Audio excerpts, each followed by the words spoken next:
far from here, focused on my own way, with never looking back to those who lived in fear. There was nothing I could do, there was nothing you said that could make me realize how much lucky I was. Just out of reach of the fire, was not aware of the nightmare, but when I stopped to see through sight, begging for help, begging for hope, just need to open my eyes now, to try to change them to sunshine, to be someone among others. I've got to try to see if I bleed tonight, if I exist tonight. I don't have the time to find, and if I wait tonight, I'm so tired tonight. I'm falling asleep when I'm home, when I'm no way to go, no one that can see through that side of the light. I can see my life is crap, I have to see them too. I just live into my world, far from the pain, the feel. Was out of reach of the fire, was not aware of the start of hell, but when I stop to see through sight, begging for help, begging for hope, just need to open my eyes now, to try to change them to sunshine, to be someone among us.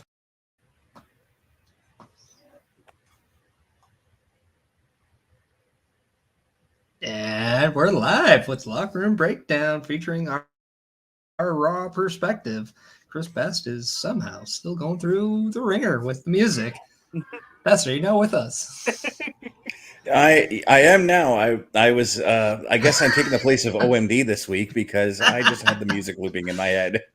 Oh, that's so good. It's so funny that I'm just accustomed to this now. So How you guys doing? go ahead, Volkster. I'm doing good. Special guest. Special team right here. No, you're in the show. We're the new people here. Best and I are the newbies. But yeah, I just figured I'd help out. OMD has a prior engagement. Yeah, up here in Canada, it is Thanksgiving, so Yeah, he's spending that with his son tonight. so, yeah. Yeah, if you think you got obesity issues in the States, we do turkey and then chocolate in the same month. So we're not exactly far behind in Canada. Yeah.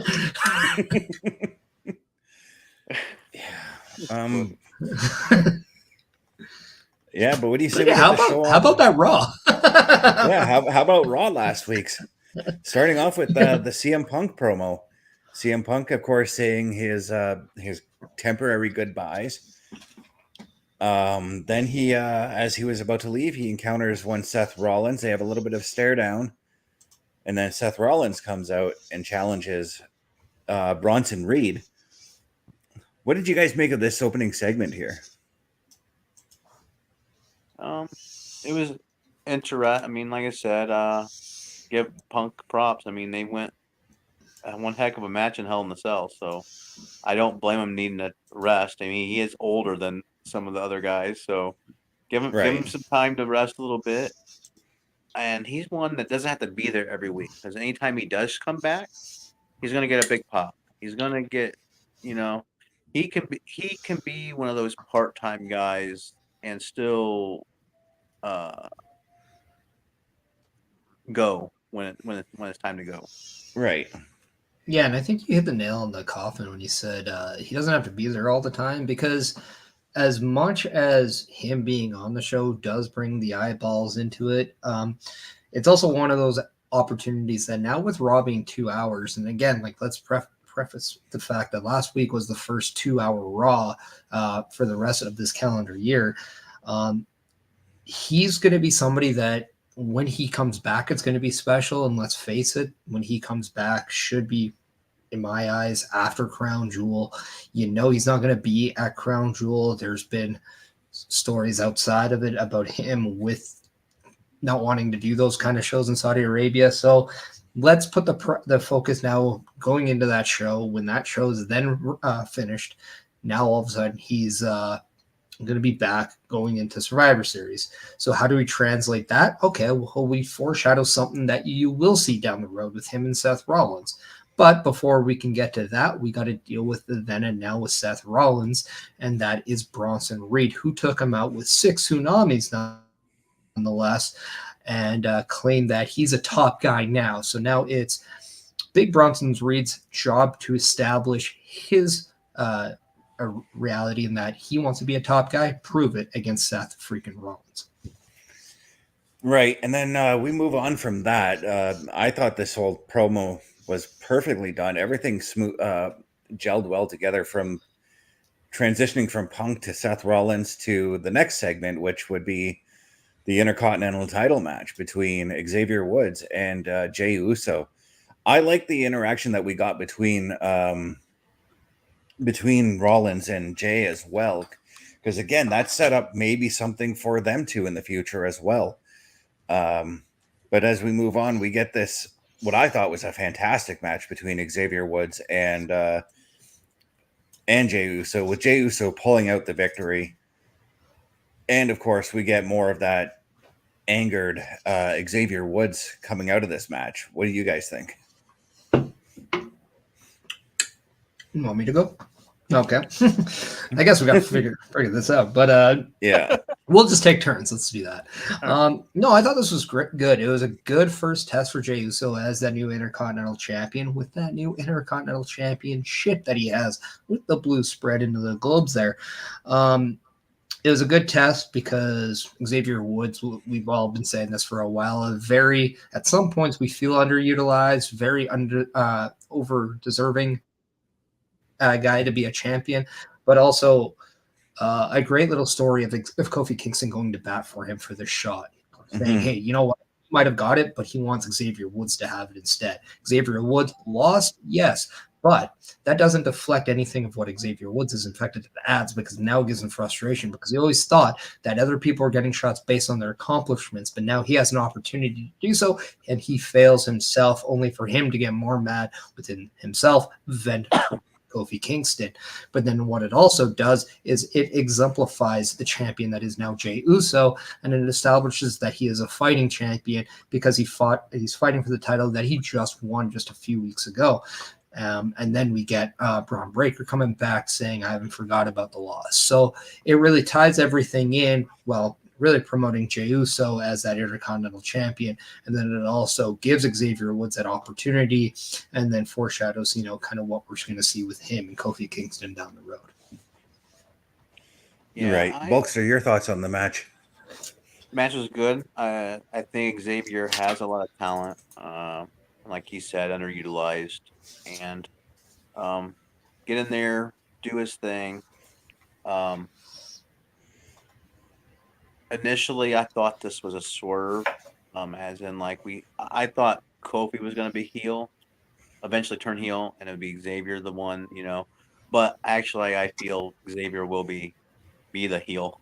I don't think but with the Braun Breaker thing, I didn't like that at all. I didn't like any of that at all, because I figured that just voided out anything that happened the previous week with Braun Breaker. I didn't understand why. I said, unless there's some things backstage that happened where they had a direction from Braun Breaker to become face and face up again. I mean, he went up to Gunther and, made this whole thing where you kind of tease that. But then the next week, turn around and say, well, no, we're going to have to turn him back heel.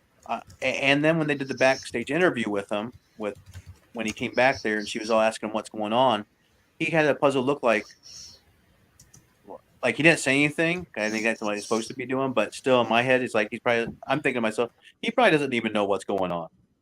Because I'm like, that story direction did not make no sense to have him come out there, shake hands with them, and say, hey, we're cool. I'm going to go back, and then do a backstage thing with Gunther. And then the next week, forget any of that happened, and he's right back to where he was before. Now he's just not the champion, and Jay's the champion. So I don't know. I wasn't a fan of that. the whole switcheroo, but I don't know if it was one of these things where they initially was going to have Braun face Gunther, and maybe in the near future, Survivor Series, one of the next pay-per-views, but then maybe something got down the line. Maybe there's some bigger name coming back that might face Gunther that will push Braun down. I mean, that's the only thing I think of is they have bigger plans for Gunther than Braun Breaker. I mean, did Braun really turn babyface during that thing? He just simply teased that he was challenging Gunther. For all we know, Gunther could be the one who turns babyface in that situation. No, he shook hands. That's what I was talking about. He shook hands with Jay, which typically, if it just ended as a face turn, more or less, instead of him. But what if he was luring in Jay so that he can get that shot back with that handshake? Yes, I just know. Well, I think too, like maybe he's showing the teases of, like you said, like you're showing the teases of being a baby face just to get back what he wants. We have seen that in the past with other scenarios. I don't think Gunther's going to be the baby face simply because he's not going to be the baby face going up against Cody Rhodes at Crown Jewel. He's the villain. I mean, like Bulkster said, there's probably bigger plans. We've seen the teases with Goldberg now. We know that the plan with him at WrestleMania in the past was him versus Brock Lesnar. So is there something going there? Brock Lesnar has been added back onto the website. So who knows? But that's a in the future type thing. I think right now we could just look at like, okay, what are going to be the tests moving forward? And really right now, I don't know if you guys would agree, but I think the Intercontinental title scene right now is actually greater than the World Heavyweight title scene. So I'm very intrigued by the depth of the mid-card, even though a good chunk of the mid-card can easily make that jump up to the main event.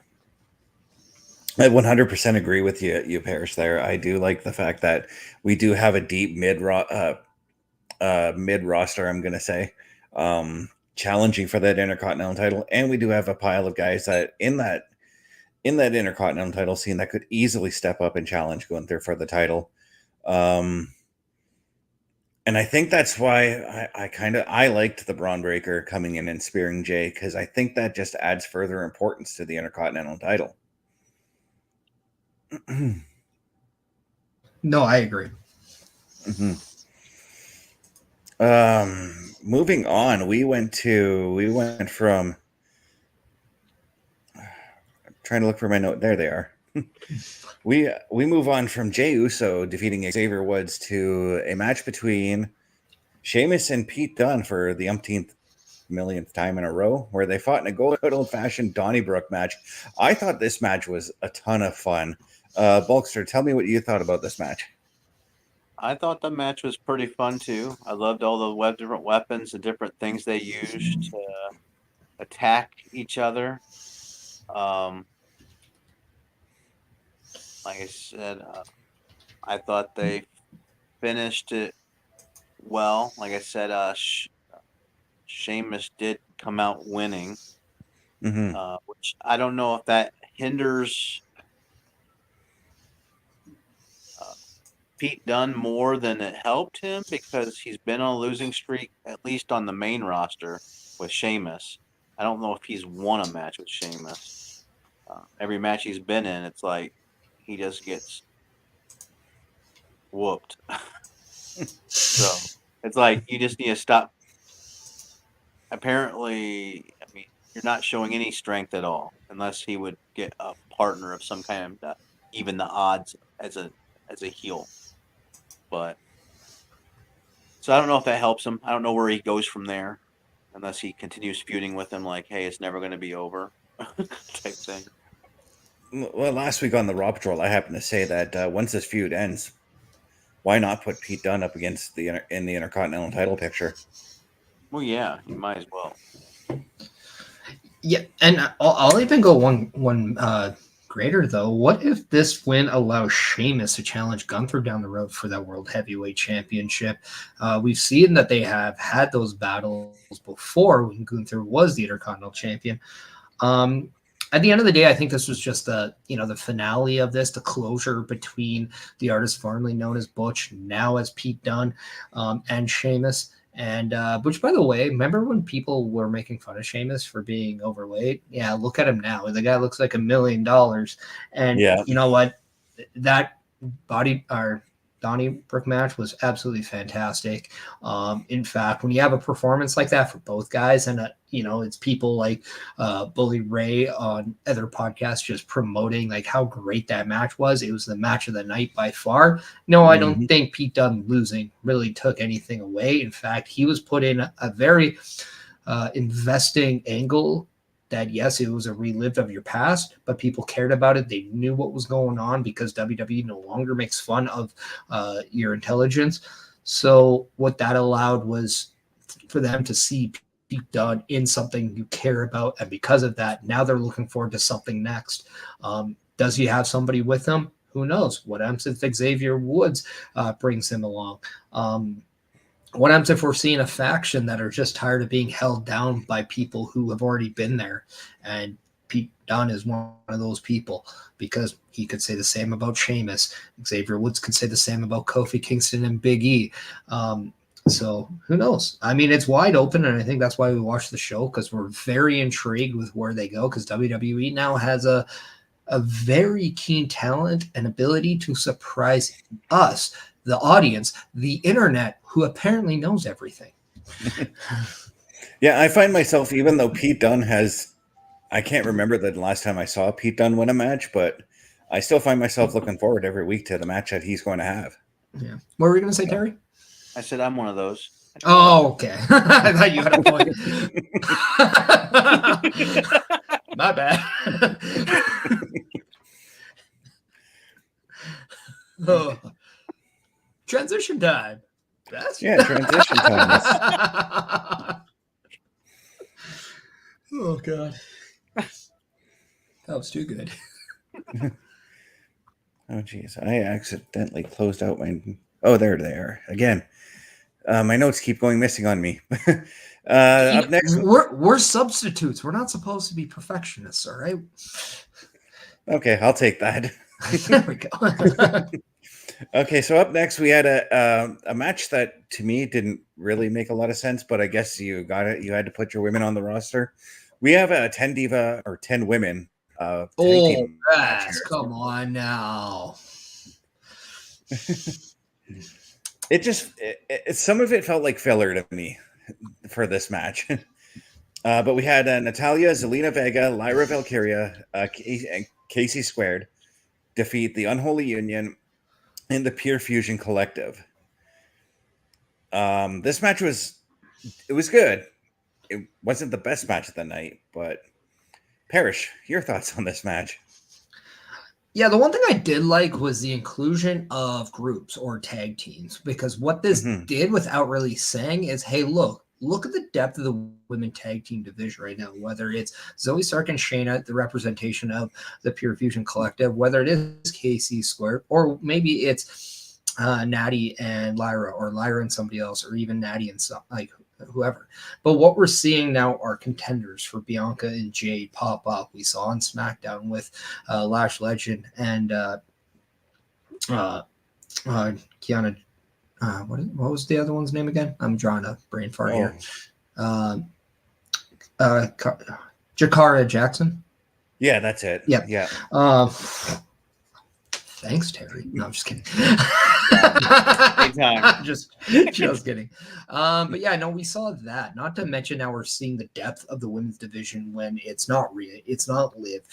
We don't have necessarily Nikki Cross really in there. We don't even have Ivy Nile. We didn't have an Ivy Nile in a lot of that. So we're putting focus on these women. Yes, women, not divas there, Christopher. But what I did like out of this is what we get to see moving forward, and that is how are we going to build to the women's war game match at Survivor Series. Lately, it's been like maybe a knock that I have with WWE, but it doesn't seem like you're putting the same storyline effort into the women war games match as you do the men's, even though arguably you can just say, it's the it's Roman Reigns and it's always the bloodline. So that just makes sense. And you're like, okay, fine. But we don't have we kind of have Damage Control this time, but they're now a duo. They're not a faction. So how else are we going to do that? This is, I think, just foreshadow to potentially putting down the building blocks towards a very spirited War Games match for the women.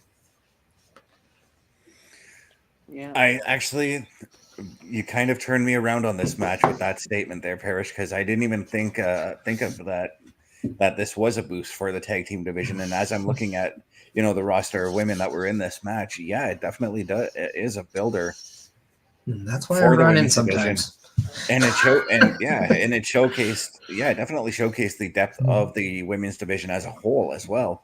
Terry, Bulkster, your thoughts? I wasn't a fan of the match. I'm not a fan of right now. The women's division is lacking, and I don't know what it is. I don't know if it's just because of the story direction of most of them. We don't see them enough. I don't see them enough building on their characters. Like KC Squared. Yeah, I know who they are, but I don't know who they are. For the average fan, you're just seeing two girls that are dressing similar, but they have good chemistry. But you don't see any kind of story like behind the scenes besides, they're getting beat up by the MMA twins and the bullies, and they always, every single one of them, it takes like 5 of them to beat 3 of them, even though they did win, I guess. Yeah. But so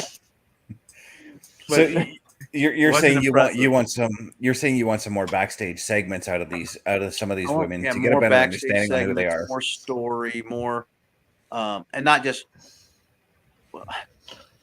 you want more filler in the match, not on the show, is what you're saying. Yeah. Mm-hmm. You want a reason why you're watching the match, not why you're watching the show. Yeah, I want a story like the Bloodline with the women. Give me a reason why I should be invested in these besides, these 3 massive bodybuilding women that are MMA and real fighters are breaking people's arms and stuff. And now, and nothing's changed. One of them gets injured and out a month or so, and then she comes back. But this is kind of like, they won, but it took 5 of them. Mm-hmm. And they... You know what? You kind of put something towards me that I kind of want to see, and this kind of reminds me of a lot, and I'm going to date you with a reference, but the Miz and the B Team, when Roman Reigns said, who's talking rumors? And this is when the Shield came back. And I'm going to propose an idea where we have this trio kind of going along. They have the Unholy Union kind of as their, maybe insurance policy kind of there. They're like maybe lackeys or whatever you want to call them. Their version of, okay, before you get to us, you got to go through them, whatever the case may be. And maybe that's your 5 women team at War Games. And then what you end up getting slowly but surely, we have Natty who's been around there. You know what? Who do I find? Well, I went through the 4 horsewomen of WWE. You bring Bayley in. You bring Becky back. All of a sudden, Charlotte's maybe probably there. All right. And now all of a sudden you have 4. And all right, well, who's another person that's been around? Maybe if she's available, Asuka. There you go. You got the past, you got the present kind of going right there. And maybe that's your War Games match. Maybe. I don't know. I'm just throwing out ideas, man. I'm just trying here. And you're making them make sense too. That's the thing, Parrish. I mean, I try. Nobody likes to be broke, so make sure you have sense. Hey. So let's move on to the main event for the World Heavyweight Championship. We had Sami Zayn losing to the ring general Gunther via referee's decision to retain the World Heavyweight Championship. What a match this was. This was just, Gunther and Sami Zayn they pull out all the stops every time they go out there. And I'm kind of starting to view Sami Zayn as Gunther's kind of the Rock. Like the Rock to Stone Cold, to an extent, because Rock did beat Stone Cold in Stone Cold's last WrestleMania real match. Yes. But I don't know, Terry. That's I'll just go to you because I have things to say, but I'll rant. So you go ahead. Match was good. It was surprised. Like I said, I had with the whole Goldberg situation going on. My premonition was Sammy's going to win this, so Gunther doesn't have the title, and he can face, Goldberg at Saudi, because I thought maybe Saudi was like, "Oh, we want Goldberg," and he likes to make money, so he's like, "Yeah, I'll do it for that big chunk of change over there," and that didn't happen. So now I'm like, does Goldberg not come in the picture yet? I would hate to see it be wasted on a WrestleMania match because I don't think Goldberg needs to be in a WrestleMania. I think maybe a Survivor Series, maybe Survivor Series, but I don't know if it needs to be for a title. And if it is, does he win the title? Terry, I gotta ask you, do you like making money? Yeah. Then you put Goldberg at WrestleMania. Goldberg's a moneymaker, man. So Goldberg and Gunther at Mania would be is a money match. I'll counter this that statement though with you can do Rock versus Roman at a Survivor Series and it still makes bank, just like it would at a WrestleMania. WrestleMania is not the only pinnacle in WWE that makes money. But the one thing too is I think Goldberg, you can tell, won't be the number one selling point for a WWE title at WrestleMania by that point. But he could be a very credible challenge at, say, a Royal Rumble in Indianapolis in 2025 going up against Gunther. A great put-over match for Gunther. That's also the good last match that, for Goldberg that he always said he wanted. And now all of a sudden Gunther is going into WrestleMania as that villain that you need to counter to be champion. And it's almost like, okay, well, you want, you kind of can make that star there. I would actually say, why don't we do Braun Breaker versus Goldberg at Saudi Arabia, since Gunther is facing Cody Rhodes, and we get that match, but then all of a sudden we have something different now. Why don't we give Goldberg 2 matches? Give him a little test before Gunther, because I mean, I know Goldberg's a beast, but Gunther is a absolute mantar right now. Yeah, reference. And that's a different ballgame, if you ask me. Yeah. My perfect booking for Gunther to Mania would, and if this included Goldberg in some aspect, would be Gunther losing between now and Royal Rumble. But no. Yeah.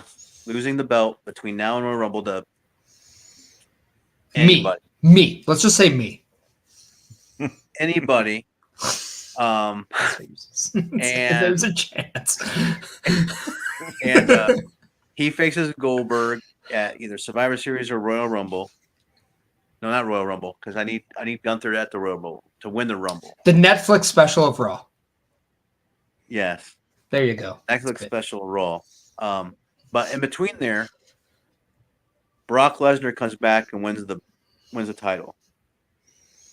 Gunther wins the Royal Rumble this year and chooses Brock Lesnar. I think that would sell more seats than him versus Goldberg. I think Gunther versus Brock Lesnar would be that's money. Oh yeah. That's money. Oh yeah. Well, and like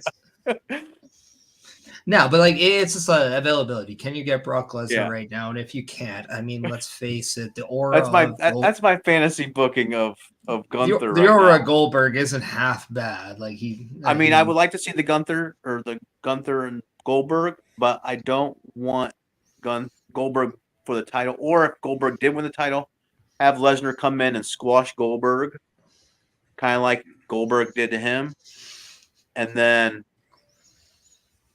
boom, now Gunther can win the Royal Rumble and move on to Brock Lesnar. Where are we next? Oh yeah, we're on the main event, so never mind.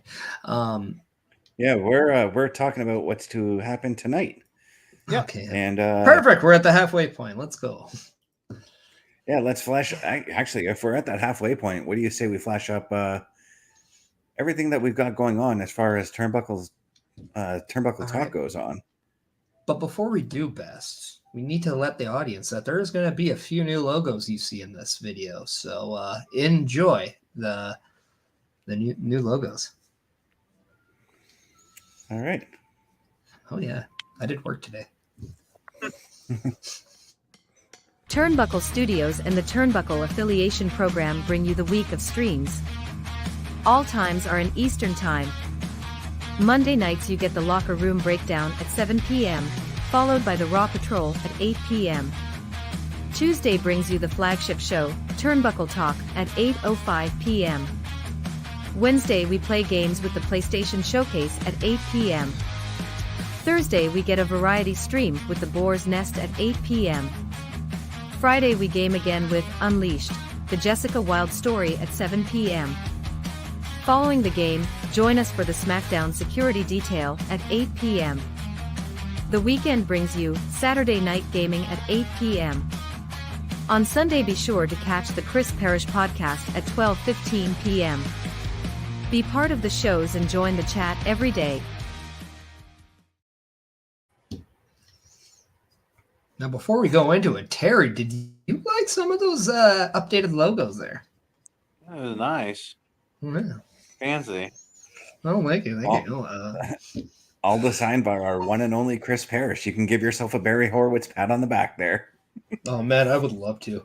Also, Was he I would love a match with Barry Horowitz because I know that'd be the one time I could probably win one here. You were doing the voiceover too, weren't you? Yeah, that's my sexy voice. WWE is Sexy Red. We just got Sexy Parrot. What's up? Okay, What so are we for tonight, doing tonight, Pat? on tonight's docket, we've got women's tag team championship action as Bianca Belair and Jade Cargill are going to be defending against Io Sky and Kairi Sane. This is going to be a sleeper match for sure.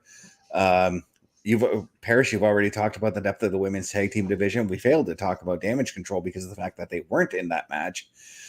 But what do you think? What do you think could take place in said match tonight? Well, I like to say I did briefly talk about them before. But yeah, no, I think this is good because I think I still want to know what Damage Control ever did to become babyface. That's still just I don't understand. Did they just hold the door open for someone or what? Like I just don't get it. But nonetheless, they're up against. I kind of hope that they do work heelish a little bit today, and I think that would be very kind of intriguing to watch. Mm-hmm. Yeah, I'm throwing that word intriguing out a lot because, well, guess what? That's what the product is. It's intriguing. And I kind of hope this, I'm not going to lie, this is a match where if it ends in chaos with other teams interfering and all we're getting are other teams wanting an opportunity for the titles and they're tired of Damage Control, but they're also tired of Jade and Bianca, and this includes Slash Legend and Jakara Jackson and whoever, I'm all for it because I want to see an NXT versus SmackDown versus Raw. Everyone's included. Put a team in TNA. Give me Rosemary and Wendy Chu, but do like a 8-team ladder match for these women tag titles, and just have it represented by everything. That would be amazing. Yeah, I'm all for that. That would probably make it interesting to see all these teams go at it. Because right now, until they build a story for some purpose, besides I'm just chasing these title belts, it doesn't mean anything. I think it would be more interesting to have I think it'd be more interesting to put the belts on Pure Fusion Collective as this. I'm just gonna break your arms, and they just kind of scream through these people because Bianca and Jade can do that, but it doesn't. They're just, I don't know. Maybe it's because they're babyface. it's just not entertaining. So I think, yeah,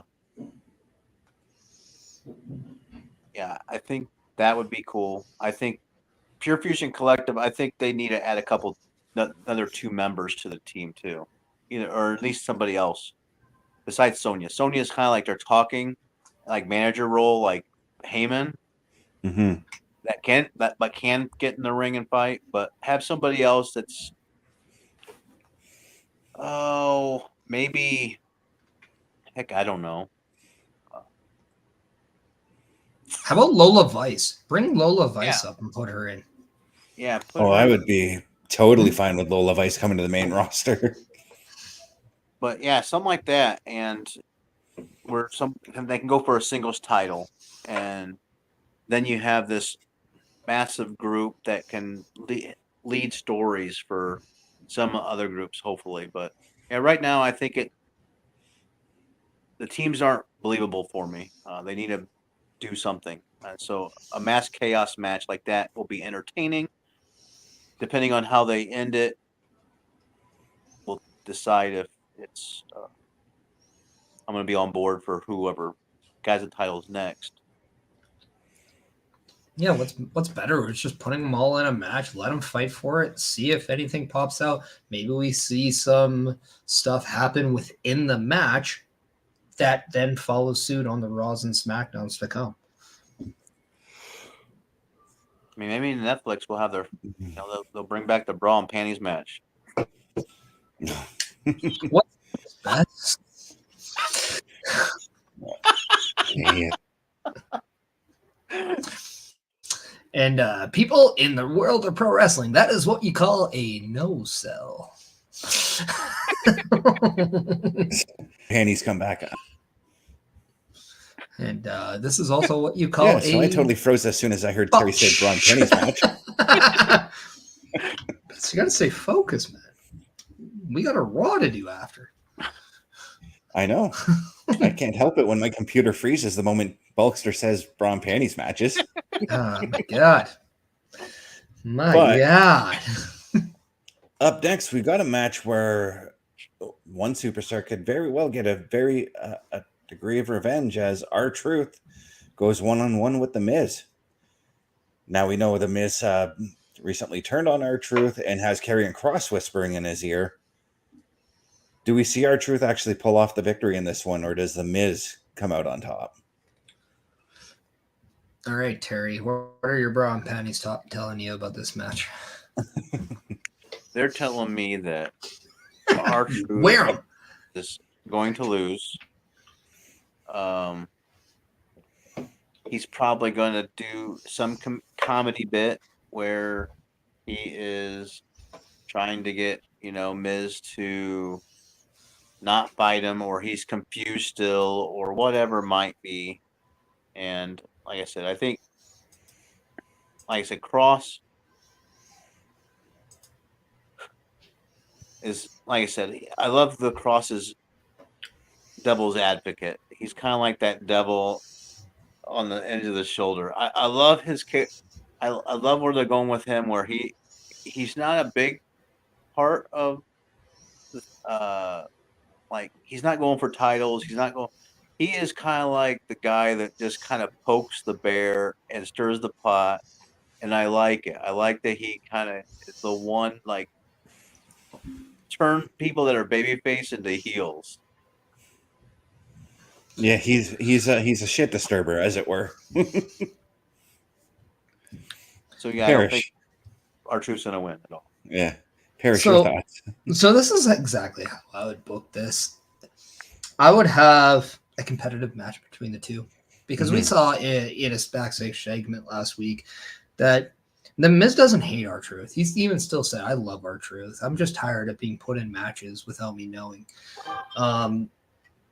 And I kind of want to see this match kind of break down where we're kind of seeing the story within the match. We see R-Truth, maybe he takes a little bit more seriousness into approach. We see that Ron the Truth Killings type character Mhm. kind of come out, to the point where he also acknowledges that he's aware of what the Miz is doing. And when maybe Miz has an opportunity to really like put R-Truth out of his misery, that's where we see Karrion Kross come out, maybe with Scarlett as well.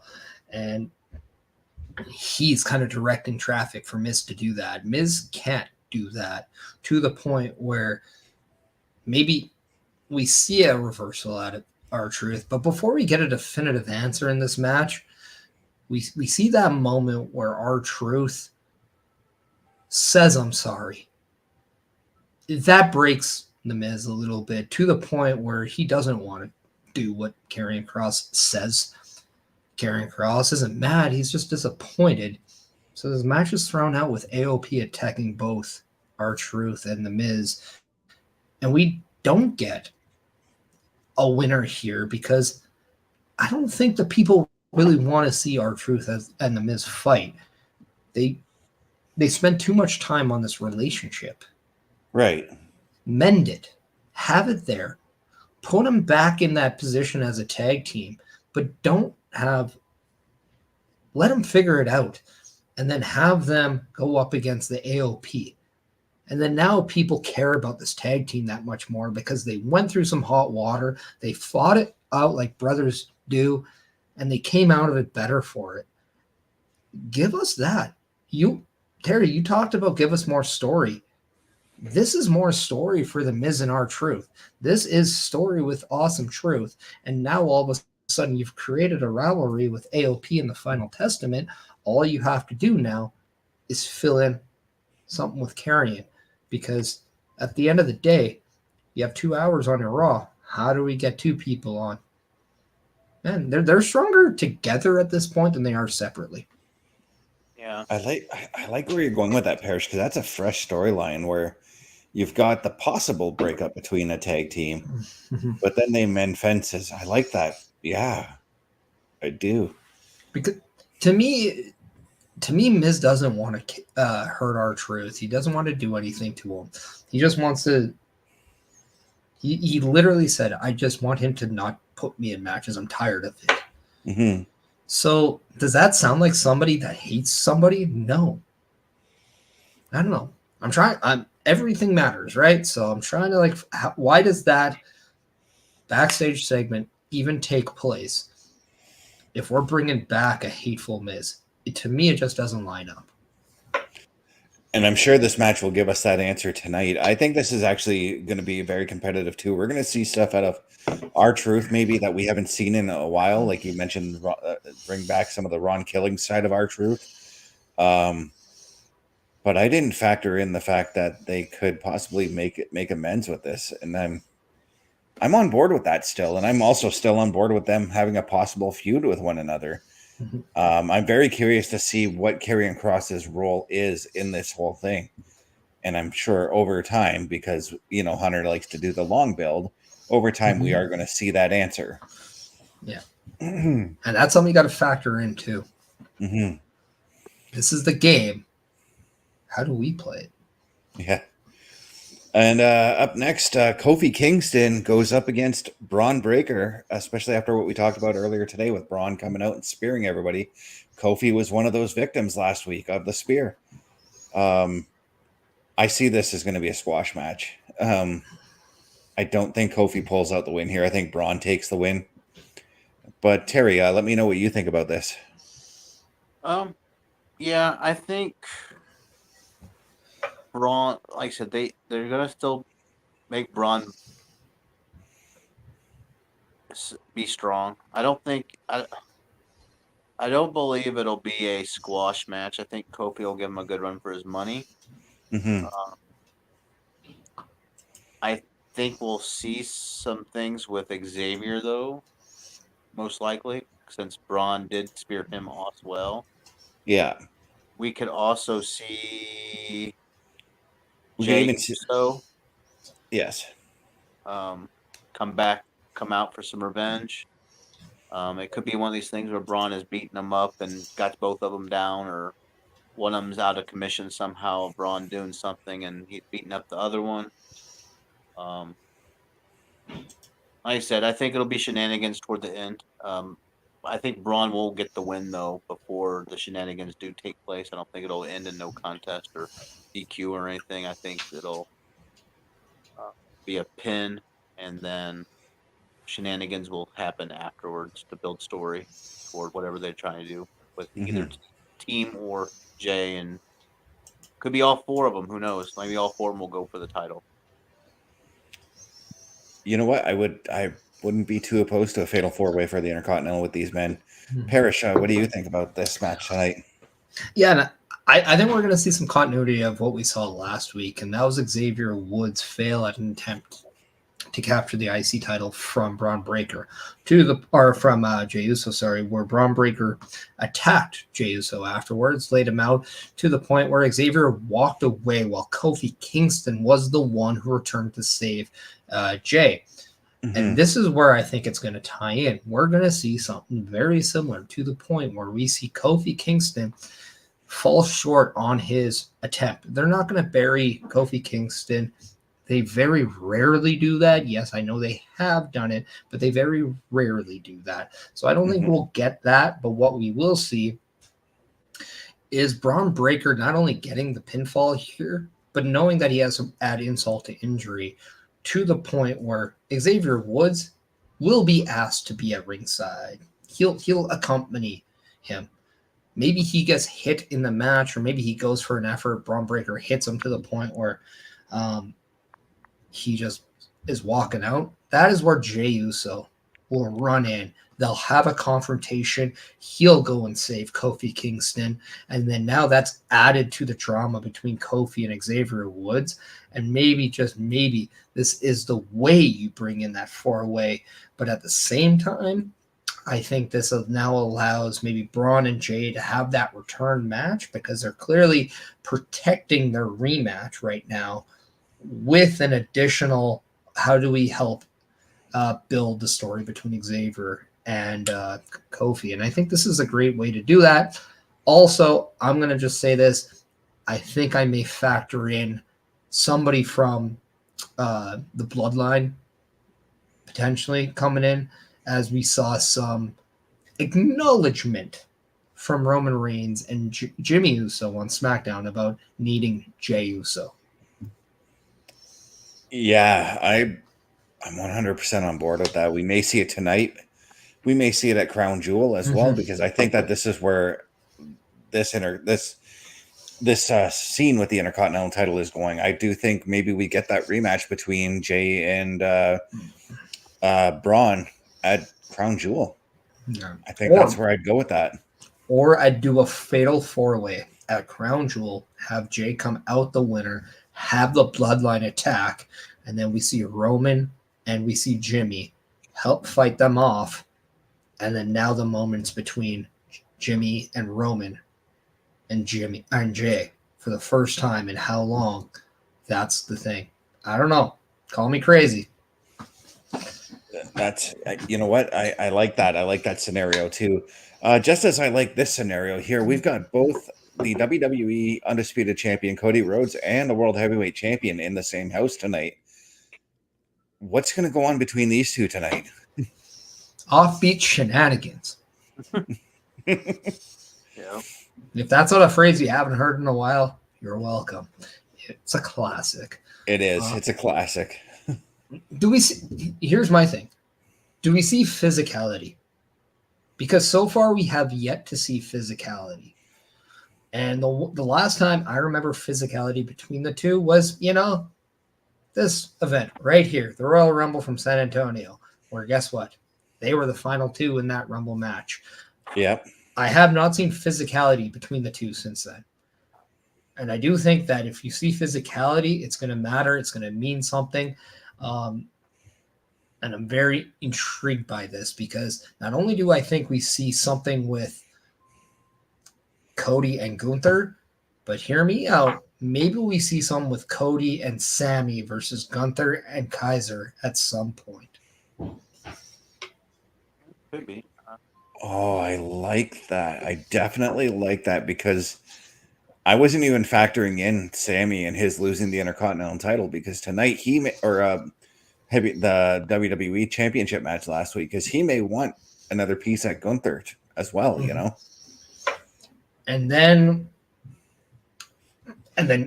I'm cooking here, because then we can do a match. You have that match at Crown Jewel, right? We're not talking Sami Zayn with the Roman and Jimmy. We're talking Jed then, right? So what does that happen? Well, here's something for you. Who's been feuding or who turned on Cody Rhodes just recently? But KO. I still strongly believe KO is going to do something to cost Cody the win at Crown Jewel. And if he has Sami by his side, is that a friendship and a relationship KO is going to wreck, as we've already seen him wreck one with Cody and Randy Orton? Or do we see Sami Zayn attach himself to KO, and then we have KO and we have Sami Zayn versus Cody and Randy? Oh, geez. All things that will be answered within due time. But we've got to say goodbye here, because we've only got a few minutes till showtime. Bulkster, where can the people find you? You can find me on YouTube at The Bulkster Show and on TikTok at The Bulkster Show. Hit me up and where I'm at. All right. And you, Mr. Parrish. Well, here's the thing. We're gonna show this in a few hours' time anyway. So you know what? Sure. Linktree, whatever, all that good stuff. But here's the thing. You can watch me right back here on Turnbuckle Studios within minutes with the Raw Patrol as we survey the wrestling scene every Monday night. And guess what? You'll even see a little bit of an updated Raw Patrol logo, in case you didn't notice on that calendar. So, come check us out there. Let's have some fun and let's enjoy another episode of Monday Night Raw, which I believe will be opened up by Rhea Ripley tonight. We didn't mention that, but I do believe that's going to be something to look forward to. I didn't even see any announcement on that. So, but yeah, if you guys want to find me, you can find me at my Linktree, lanktr.ee/Chris_best83. For Chris Parrish, for the Bulkster, my name is Chris Best. Be sure to tune in just a few moments time for the Raw Patrol. Have yourself a wonderful Monday if you can't tune in. Diva